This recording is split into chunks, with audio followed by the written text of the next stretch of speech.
All right, let's do this. We are the Chad and Cheese Podcast. I'm your co-host, Joel Cheeseman. Joined as always, Chad Sowash is in the house, and this is the Sessions AI Frontline Series as we welcome Tyler Weeks, Managing VP of Technology, Analytics, and Research. Tyler, welcome again to HR's Most Dangerous Podcast. He's back. I'm so excited. So let's get down to business. Why won't the Ritz-Carlton take my reservations? That's a good question. All right, we'll circle back to that. For our viewers out there that don't know Tyler Weeks, give us the elevator pitch. The elevator pitch. What I can tell you is, so I work for Marriott International, and I've been with them about 3 years, and it is a scale of a problem like I've never tackled before. Talk about that. It's a lot of fun. So we've got over 400,000 employees worldwide. Mm-hmm. We're in 140 countries.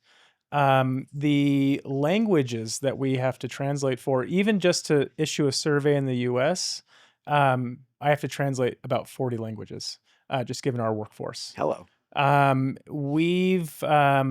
you took, and I can't verify this, but I've heard from multiple sources internally that if you took just our restaurant business, we'd be the 4th largest restaurant chain in the world, which I don't know why being the biggest hotel doesn't sound as impressive as being the 4th biggest restaurant chain, but in my head it does. Because your experience at Outback is much better than your at Ritz-Carlton at the average hotel. Yeah. Not Ritz-Carlton, because I haven't been there, Tyler. We'll get back to that. Put a pin in it. He loves an Alex Springs chicken. So we're huge, and that's only half of our business. So the other half, we also franchise. Mm-hmm. And if you take the franchise side of our business, we're closer to 1 million people wearing our badge around the world. And so, like, if you're in HR and you're worried about their experience, about their training, about onboarding, hiring, recruiting, the scale of that problem is a lot of fun. How big is the TA department in and of itself? It's huge. What I can tell you is that we've got about 8,000 HR professionals worldwide. There's that, and that doesn't include sort of outsourced, BPO or sort of business process support that comes in with TA and with benefits and some other. Big. It's huge. It's a big operation. So all over the world. And they're just all the same business. So I'm sure it's just one standard process. Everybody uses the same stack. It's easy, right? I like to joke that we're not really a business. We're like the little rascals stacked up under the overcoat, like doing an impression of an adult trying to get a loan at the bank. Because there's like, I get Froggy vibes from Tyler. I don't know about you. We've got almost 9,000 hotels. Yep. Each one is kind of a small to medium-sized business on their own. I mean, some of those hotels have 2,000 employees. Oh, yeah. So they can be a very large operation. I mean, if you think about, if you're familiar with like the Gaylord resorts in the U.S. Yeah. Joel can't go there either. Huge. Some with the Hee Haw girls back in the day. Huge operation, right? And so, the HR team there alone is a large team in its own right. And so they've got unique challenges. They've got owners and investors that are part of managing that hotel that have some say in how we operate. So we try to drive as much uniformity as we can for scale. Mm-hmm. But we do have to respond kind of at a very granular level. If you just at the risk of ranting here, if you think about it from like a TA perspective, our talent that we're competing for isn't just other hospitality companies. It's ourselves. We might have 2 hotels across the street, or like hospitals, right? Oh, hospitals a lot like a hotel, just worse beds and more beeps. But like you've got a lot of the same worse food. You got a lot of the same roles, or even an Amazon fulfillment center going in down the street can pull a lot of our hourly talent away. And that's based just on commute, not on like, I can't ship But housekeepers across the Tyler, I country. read headlines all the time. This is all getting AI'd. There are robots going to clean my towels. Like, Yeah. is that not? Am I not reading the right headlines? Like, what is automation and AI meant to this whole Yeah, I don't know, the quagmire of next an Roomba is organization that gonna Marriott make is? your bed. Look, that is actually one of the most sort of exciting, sort of fun parts of thinking about how we operate, and from a research analytics standpoint, is kind of fun because I've worked at like software or hardware companies before, tech company, and when you're a large monolith of a company, you don't have a lot of opportunity to experiment, right? Like, because you're sort of looking at one big entity and trying to figure out how it operates. Mm-hmm. Within a hotel company, we're kind of like, it's more like sports statistics, because I've got all of these repeating units that have a lot of the same positions. Mm-hmm.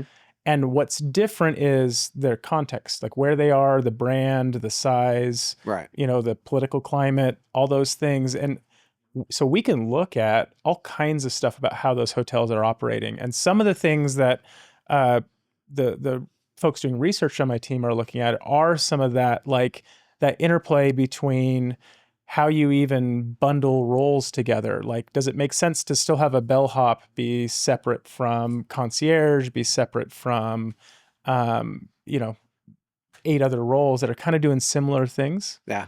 And then how you fold AI into that, and how you really help your front desk talk to people like they know you, right? Yeah. Like, Mm-hmm. yeah, welcome back, blah, blah, blah. Like, all that sort of personalized experiences is some exciting work that's happening kind of top to bottom. It's Well, being able to feed those large language models, you've got to have structured data.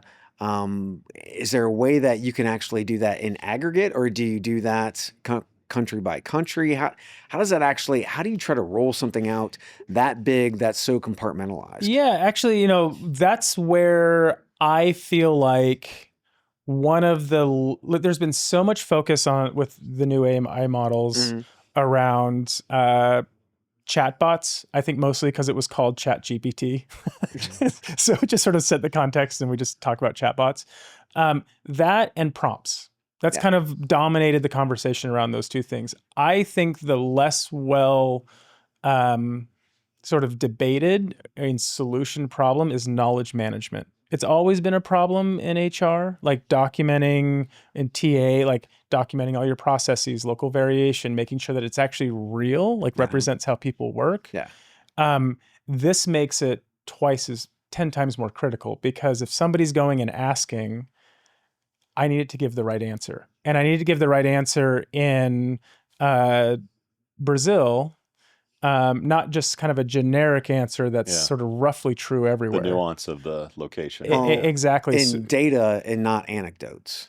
Data, not anecdotes. So it's connecting to data sources. So we are actually, I just formed this year a new team that we call Process Transformation. And it sits side by side with my technology team, because I see the work that they do is just as critical to the technology effort, engineering both the processes and the how we store that documentation. So we've started this effort to not only create a knowledge library that we could take any AI model, and put it on top of, that it could answer questions. Because I want to stay on top. I want always to have the best one. And so I need it to be sort of like plug and play. Like, I've got the library. Testing all the different models and then being able to switch in and out. And so if I've got all of my knowledge architected in a way that I could swap in any model anytime and have it be ready to go day one. So we've kicked off an effort to do that. And what we're doing is we're building in how we're structuring it, places for local teams to add their documentation. So how do you modify the TA like, how is TA different in Austria than in the US or in California? Because even within the US, state to state, there's there's so much nuance. So this is going to take us years to do, but I think it's might be the bigger technology problem is knowledge management. We'll leave it at that. Tyler, thanks for hanging out with us. Yeah. This has been the Chad and Cheese Podcast. For Chad Sowash, I'm Joel Cheeseman. This has been the Sessions AI Frontline Series. We out. We out.